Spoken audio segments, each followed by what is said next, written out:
So I identify myself as Karen, and Okay. um, and all of the different hats that I wear are many. And so, and I think you guys have always seen me go like this because I think we wear different hats. And knowing who my core value is the same in every one of those hats. And so I take that core value to all my different hats, and I'm penultimate a child and adolescent psychiatrist. I love being a child and adolescent psychiatrist and always have.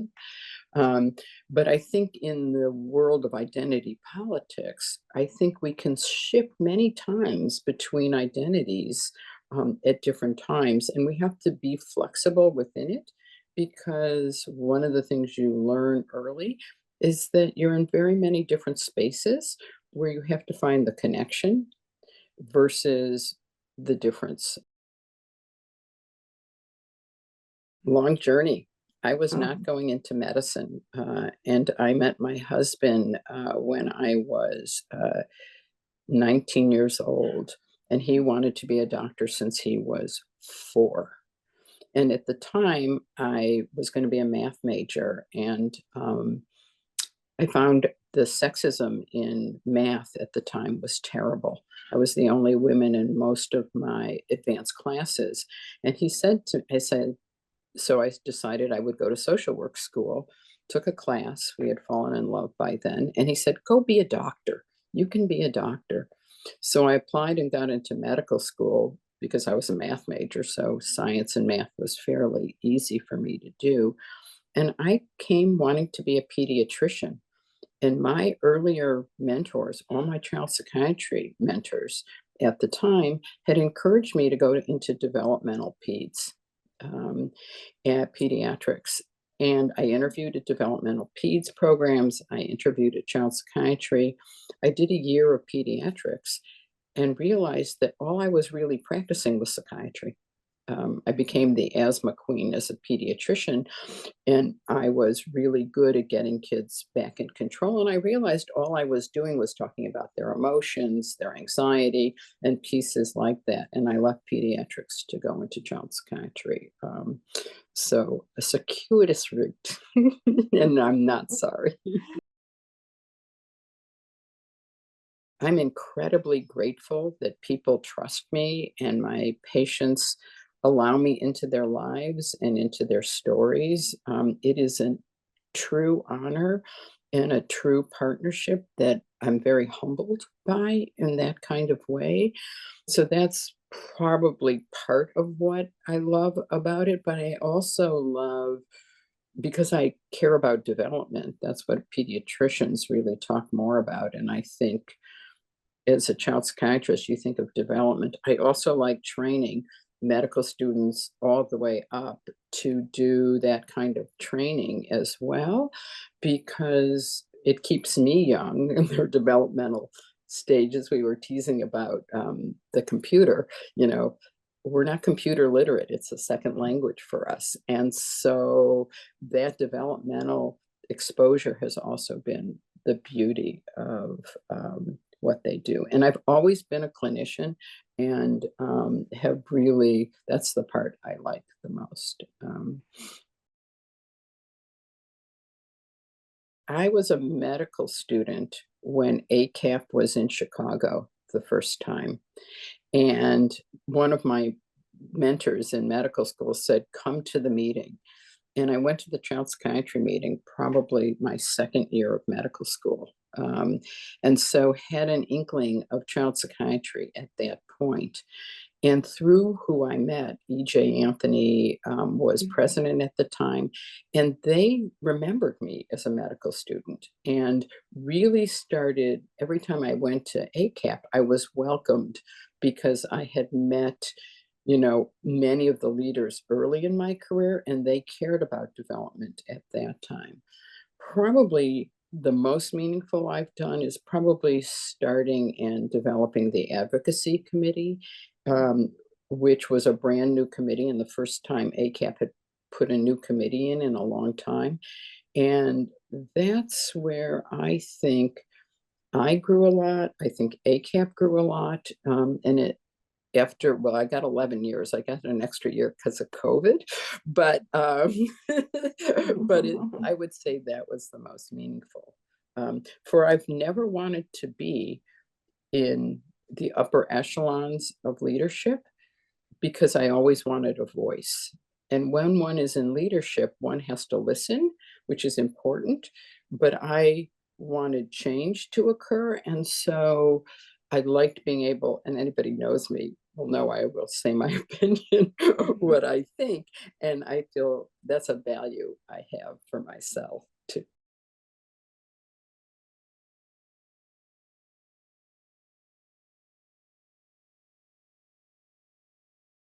That's actually the key, really. Remember, that's why I said I started in medical school, okay? And then by the time, well, I was a pediatrician for a little bit, and then when I went back to being a child psychiatrist and went in, all of a sudden you meet people, and there's many opportunities to start early if you want organization. You find like-minded people. I'm a passion person, and so I didn't start out in advocacy. I started out, I was talking with Brandon. I've always been an outpatient person. And first, I started a school. I started a therapeutic school, and so I could connect with ACAP in the schools committee. And then I cared about collaborative care and working with pediatricians. And then I was in the collaborative care committee, which is now many different kinds of ways. And when you find you have a passion and you can find like people, there is 60, I think there's 64 committees in ACAP. You can find your little niche if you would like to do that. And I think that ability to find those places and in knowing yourself, it's a way you can start developing your connections and your ways within ACAP. You asked me about identity. I also have hats in AMA and APA and all the local chapters of the same. And Yeah. it's the same kinds of ways you start following people with like ideas, and you can move ahead in those kinds of ways.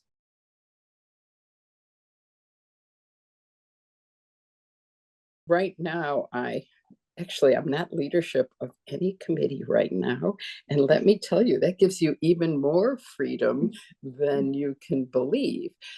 If I look at ACAP, I've been AMA, alternate AMA rep to the House of Delegates, which, if there's anything I regret, I would have wanted to know about that role more because I think it's an amazing position and it is something I think that's underutilized at ACAP, the House of Medicine, how big it is and how helpful it is. I still I still consult about 3 different committees, even though I'm not official because I give up my place for other people to have, the 13 on the committee, but I still attend the Women's Committee, the Climate Committee, and they always secretly talk to me about advocacy. Um, so I think that's ACAP. At APA, I'm still on the Council of Government Affairs, which is their cager, that's government relations, and so I still do advocacy there.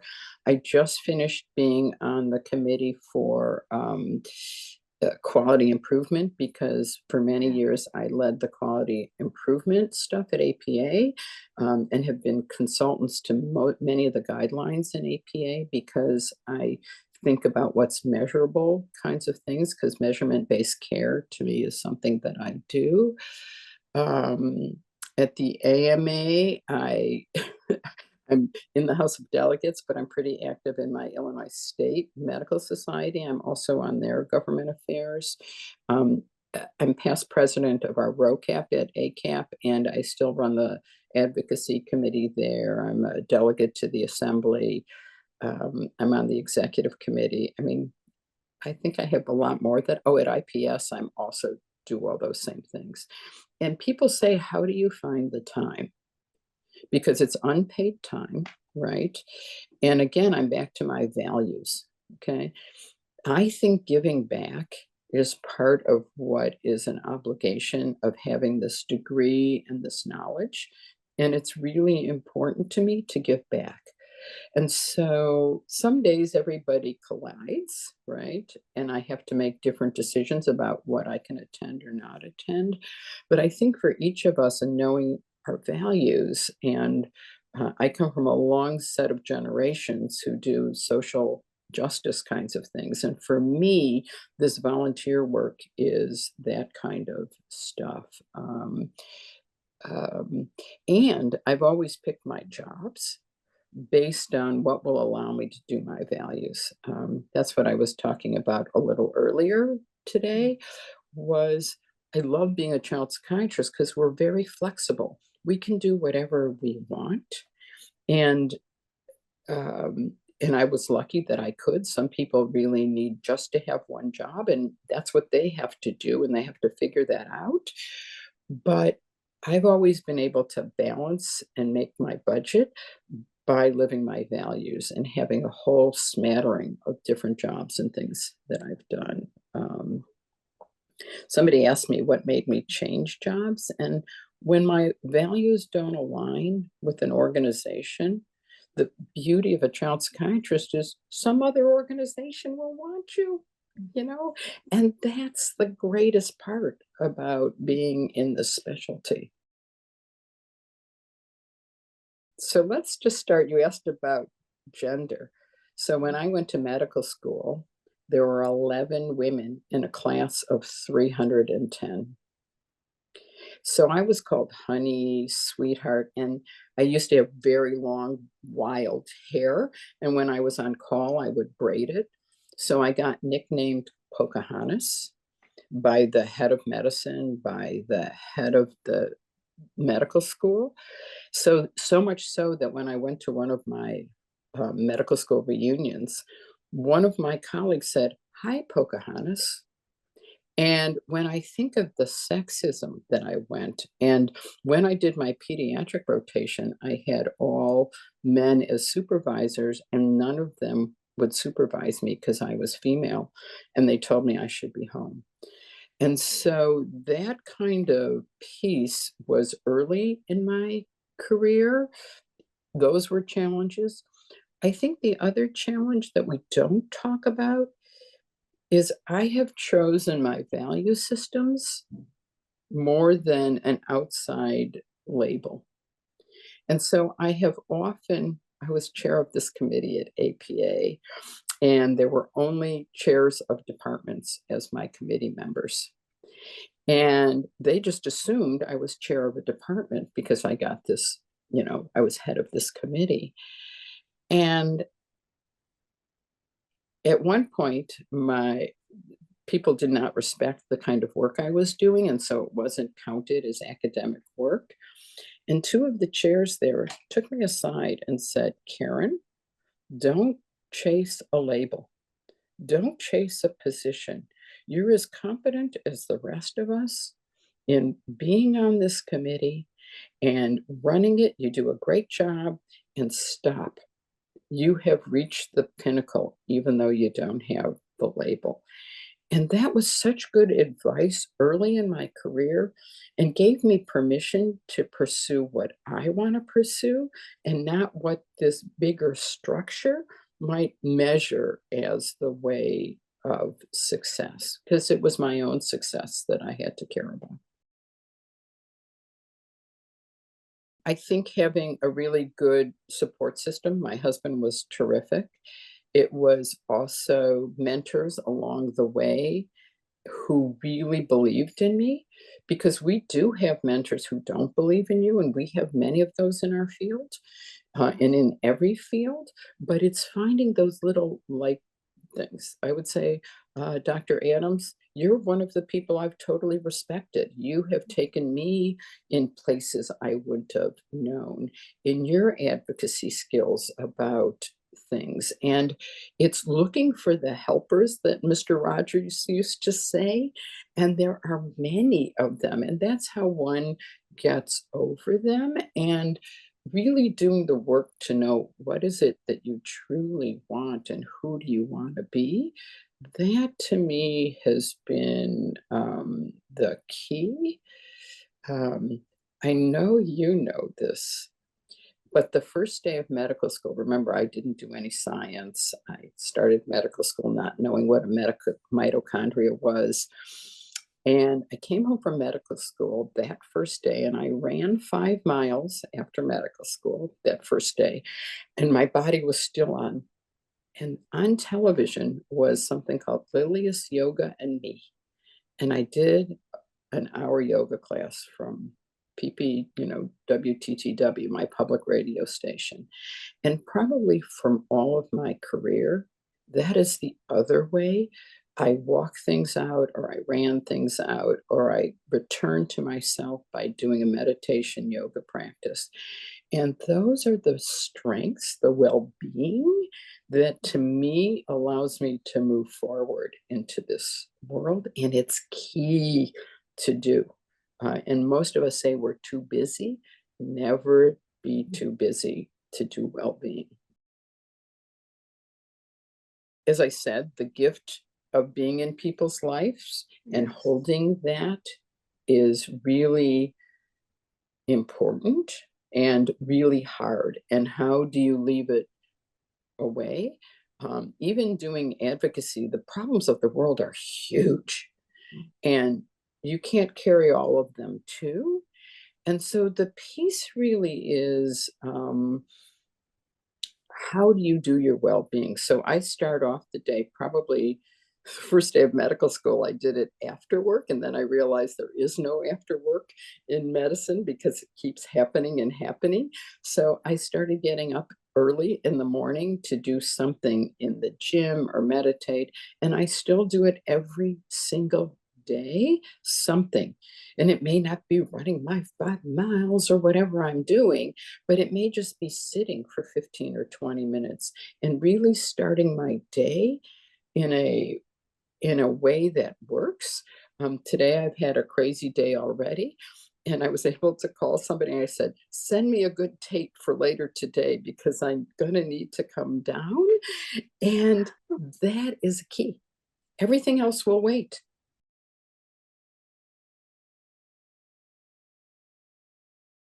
It's probably why I'm a psychiatrist, because it was really early in my career that the people in medical school who were calling me Pocahontas, right, they were not my mentors. They did not care for me. They didn't think, I was called honey most of my medical school career by patients, by staff. Um, but you find people who have that light. And when you see that, you continue to chat with them. So in medical school, one day, I got called to the office and I'm like, oh my gosh, I have made another error because, I speak my truth. And it turned out there was a woman who was a physician, and she found out there were only 10 women in this class. And she gave $1,000 to each of these 10 women. And at that time, $1,000 was a lot of money. It paid my rent for 10 months. But here's what she told me. She said, you don't have to pay it back. You have to pay it forward. And just like I looked for you, you need to look for people where you can pay for it. And she didn't mean money. And so early, I found places at every part of my career. You could find the garbage. There is it out there, but leave it over there. But you find people who believe in you, who share yourself, and people are willing to help. And that was really key at every stage of my career. I have found people like that who are there. And it's really, and I think we know this now, thank you, Dilip Jess in San Diego, who's saying if we look for the gratitude, if we look for people who, um, you know, on the same, who believe in you, then you have found your mentors all of the way. And there are many of them. Because what we know about resilience, you are resilient if you've just had one mentor who believed with you. It could be a day, it could be 6 weeks. It doesn't have to be forever, because hopefully you're changing and growing at the same time too. So that's where I've been able to find it. It's kind of lovely that way. It keeps me on my toes.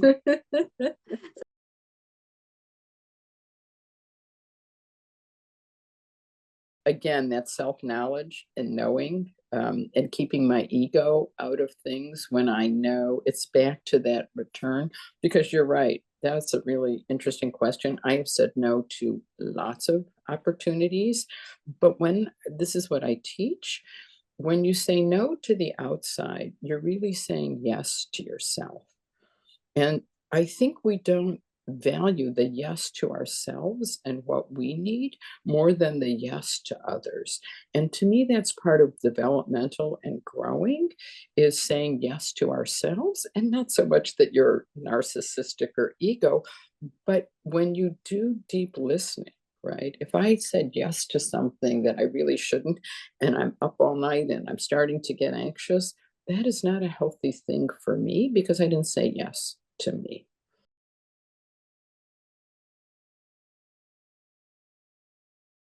My dad used to say Monday morning quarterback is really the best day. I didn't watch much football, but you get the metaphor of looking back. And you can't really have regrets. But I think what I would have done, where there wasn't always mentorships in outside organizations.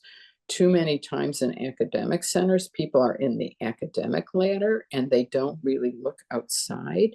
And I think I might have wished when I was looking for programs, jobs, for mentorships who thought bigger than child psychiatry, i.e., ACAP, APA, AMA.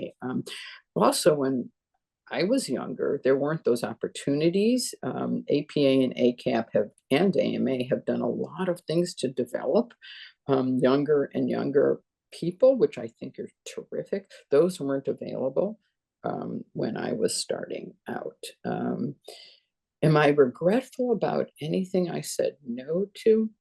No, because I did that listening. Did it change the trajectory of my career? Yes, it did.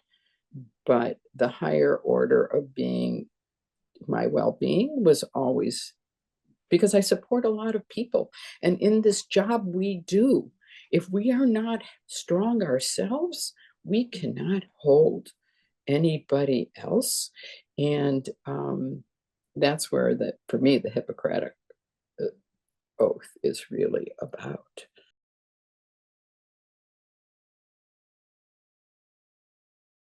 I like what people are doing. Actually, just this next gen project just really got me excited because I think we get narrow.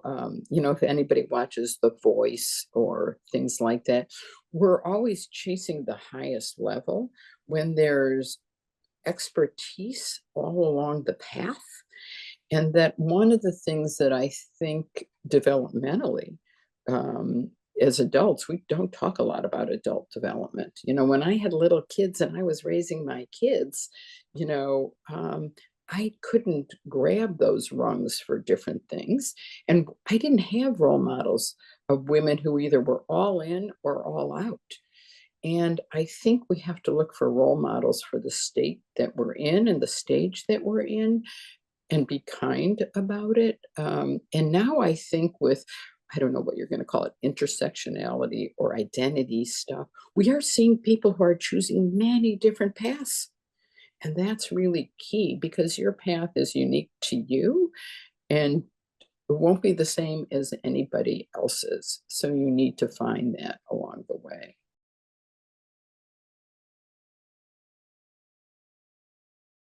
I don't think I've seen child psychiatrists change. I think the world has changed. I think the way we're trained, the way things are occurring, everybody wants a quick fix. You look up on the internet and you have an answer. Mental health isn't that way. Um, Development isn't that way.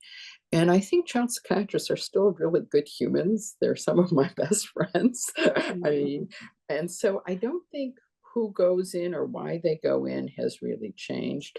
But the world we're living in, of this fast kind of way, I think we have to be I find I'm more careful of doing more well-being. You know, I just read yesterday the incidence of ADHD in adulthood has, like, tripled or whatever it has in the number, and that's because we have to do everything in the moment. And so I think it's that challenge for child psychiatrists to be able to not go into this world, but to recognize what we do, who we are, and how it's really important. I think that's why I think children's mental health is universal. It shouldn't be partisan because we should all care about the development of our kids. And so we have to be careful about all the noise and the quickness of things.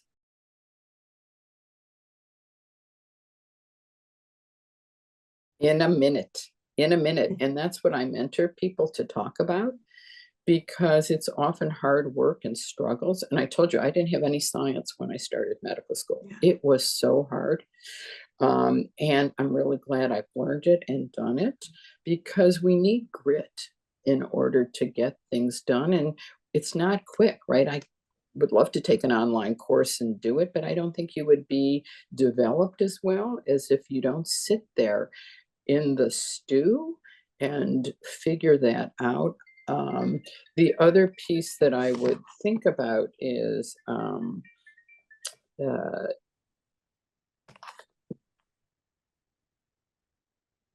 I think we can't be having quick fixes, and that accepting of the long run. Um, it's a long game, it's a marathon, it is not a sprint. And for almost anything you do in life, and we keep wanting to sprint. Not good for the knees, but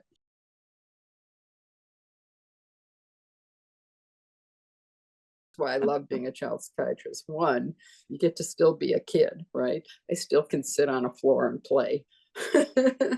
But on the other hand, because it's such a rich and diverse field of expertise, you within it, unlike many aspects of medicine, you can do many different things within it. You can be the researcher, you can be the academic, you can be the clinician, you can be a therapist, you could be a med doc, you can consult. I mean, what I do is consult to schools right now, and I love it. And that is the diversity. Let's talk about that within child psychiatry. That is really key. And what I would want people to know is listen to what you want, not what is out there. I remember early in my career, I was involved with all the depression people, and I'm not a depressed person. And I did all the research and I did all this stuff, and I'm like, this is not for me. And that was okay. It was upsetting to some of my mentors, but they showed me the way of digging deep into a disease state and knowing there. So I did it in ADHD for 20 plus years. And so, but I wouldn't have known that if I didn't listen to what really resonates inside. And that's what I want people to know. Just have fun. And somebody said, well, what are you doing in your career, Karen? And I go, I have no clue. I haven't figured it out yet because I think that's what development really is. It's a knowledge base that you have that you can use in so many different ways. Yes, there is one thing that I didn't talk about as I was thinking about this is I have met so many different people over the years. I'm talking about patients, colleagues, mentors that have really shaped me in ways that I um, really didn't know. So I was running a unit at a children's hospital, and there was a family who had a genetic disease whose kids at age 5 always got psychotic and then were dead by 10. And this woman kept having babies because that's what she did. And I kept seeing all of her kids over many years. And one day I took her hands, or she took my hands. She was one of those people. And I said, how do you do it? And she said to me, I have my spirit, I have my belief, I have my God, and I have to take what gets presented to me. And she handed me what I thought was a bracelet and told me thank you for, helping her with all of her children. But what I didn't know, it was a rosary. Because I'm Jewish, I had no idea. So I wore it as a bracelet the next day to work. And somebody said to me, Karen, you have a rosary on your hand. I go, okay, it's a talisman. It was beautiful. And that's how I actually rediscovered my own spirituality, is through that.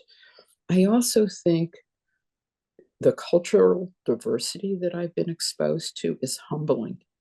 And listening to people's stories really, again, is a privilege. But if you don't take it in and change your own self about what you know, I think, Balthazar, that's what you have done for me in your stories, is really get me to think in very different ways. And that is the beauty of what we do. And I wouldn't give that up at